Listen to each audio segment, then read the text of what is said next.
Muito bem, aula de número 7 de resíduos sólidos, né? Nós vamos falar sobre a responsabilidade, né? Sobre a responsabilidade civil e ambiental na segunda parte dessa aula nossa. Então, já continuando com o nosso assunto, falando já sobre crimes ambientais administrativos, né? Resumidamente, esse tema, ele fala, né? Trata da afirmação falsa ou enganosa ou sonegação ou omissão de infratores solicitados em lei. Então, crimes ambientais administrativos. Nós vimos que os crimes ambientais eles têm várias esferas de responsabilização, né? Então, a gente vai falar agora, nesse início, sobre os administrativos. Então, estão diretamente relacionados às infrações administrativas. E o que são essas infrações administrativas, né? São definidas como toda ação ou omissão que viole regras jurídicas de uso, gozo, promoção, proteção e recuperação do meio ambiente. Vamos tentar aprofundar um pouquinho mais nisso. Então, para falar sobre esse assunto, a gente precisa abordar a esfera administrativa ambiental. Nessa esfera, né, a gente observa uma conjunção de institutos típicos do direito administrativo, mas com forte influência no direito penal e também no direito civil. Então, nós estamos falando de três coisas diferentes aqui, ó. O direito administrativo, o direito penal e o direito civil, tá? O direito civil é aquele que responsabiliza e que multa, né? Que onera a partir de valor financeiro a pessoa. O direito penal, ele fala sobre crime mesmo, né? Então, o crime, ele dá cadeia, certo? Então, essa é a diferença dos dois. E o administrativo? É isso que a gente vai estudar agora.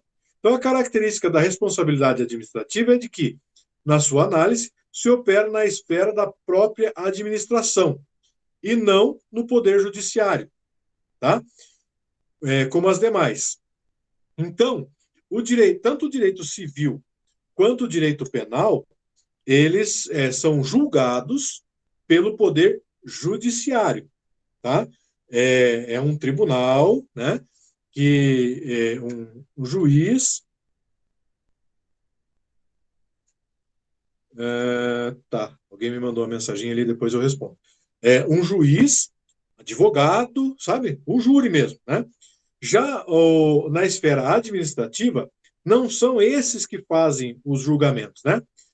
É dever do poder público defender e preservar o meio ambiente como bem de uso comum de todos, conforme exposto na Constituição Federal. Além da referida Constituição, a Lei de Crimes Ambientais dispõe também a infração administrativa ambiental, dando concretude ao poder de polícia ambiental. Então, quem que faz as punições, aí, entre aspas? É o próprio poder administrativo. Qual é o poder administrativo? Quem administra os municípios, os estados e a federação, certo? Então, o cumprimento dessas leis podem ser impostas pela polícia ambiental, por exemplo, né? Certo? Uma multa a partir da prefeitura, né? Por uma degradação ambiental. Então, é o poder administrativo que cumpre com essas obrigações. Então, na esfera administrativa, tipicamente preventiva, a legislação descreve algumas condutas, como infrações, prevendo a aplicação de multas e outras sanções para evitar ou minorar o dano ambiental. Então, essas infrações administrativas não estão capituladas unicamente na Lei 9605 de 98, mas elas somam-se a várias outras infrações definidas na legislação federal, estadual, distrital e municipal. Então, cada município, cada estado, o país inteiro tem as leis, né, que são pertencentes a cada uma dessas esferas, né, e não somente uma lei única falando sobre o meio ambiente. Tem várias leis nesses âmbitos municipal, distrital, estadual e federal, né? Então, nessa esfera, o poder da polícia ambiental é fundamental e possui caráter preventivo, fiscalizatório, diretamente relacionado à administração pública.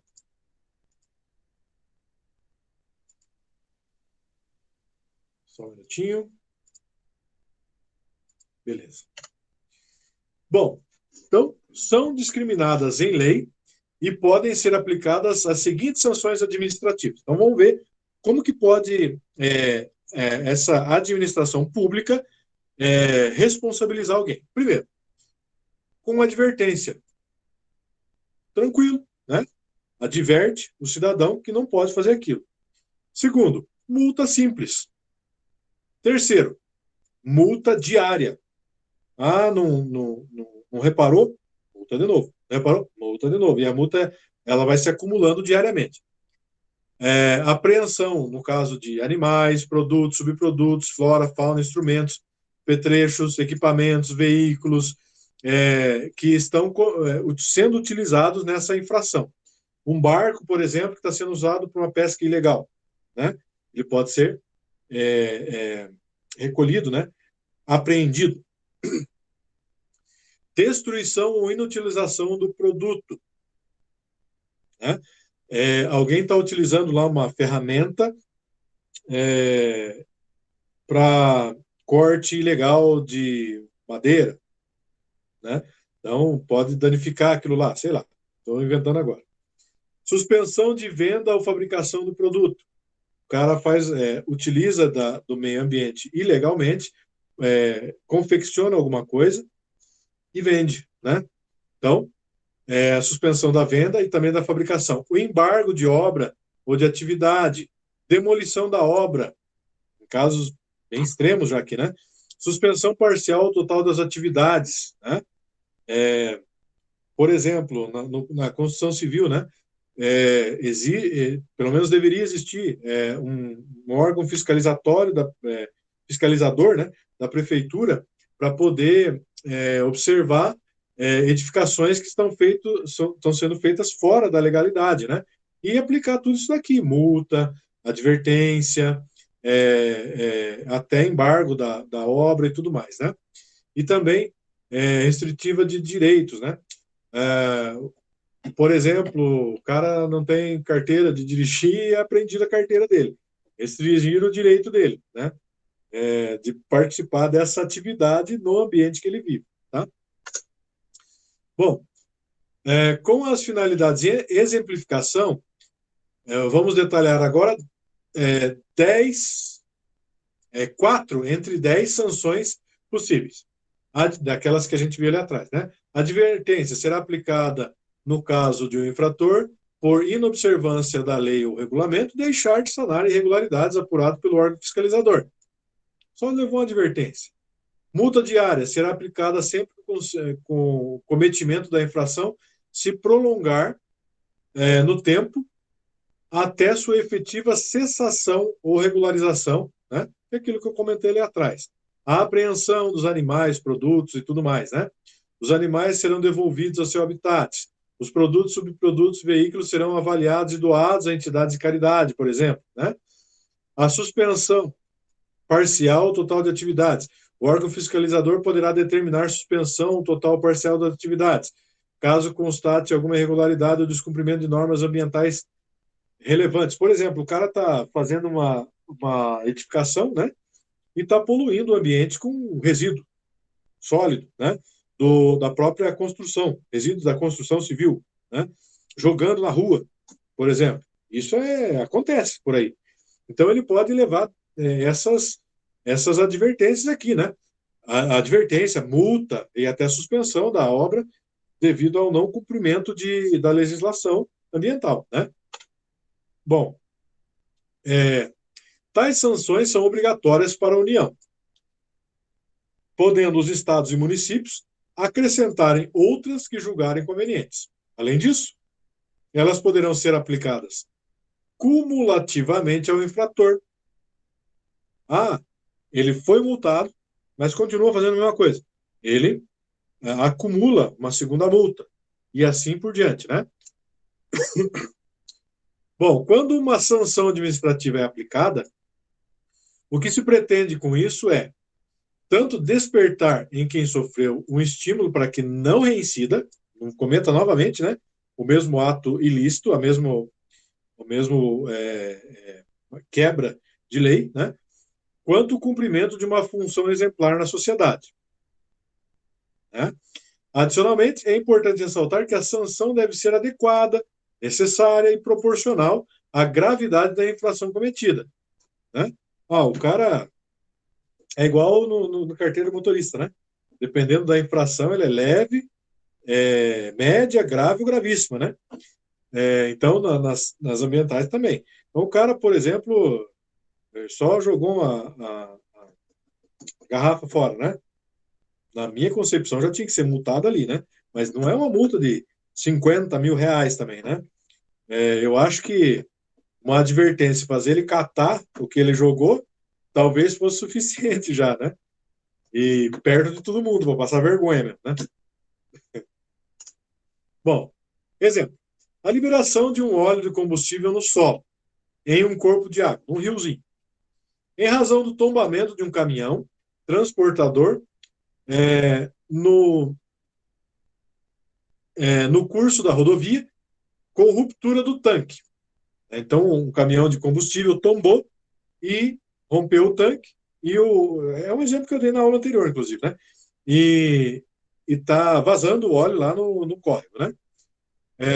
Acarreta responsabilidade ambiental com imposição de sanção administrativa, ou seja, multa, pelo ente fiscalizador, acompanhada de exigências técnicas para compelir o responsável a tomar providências.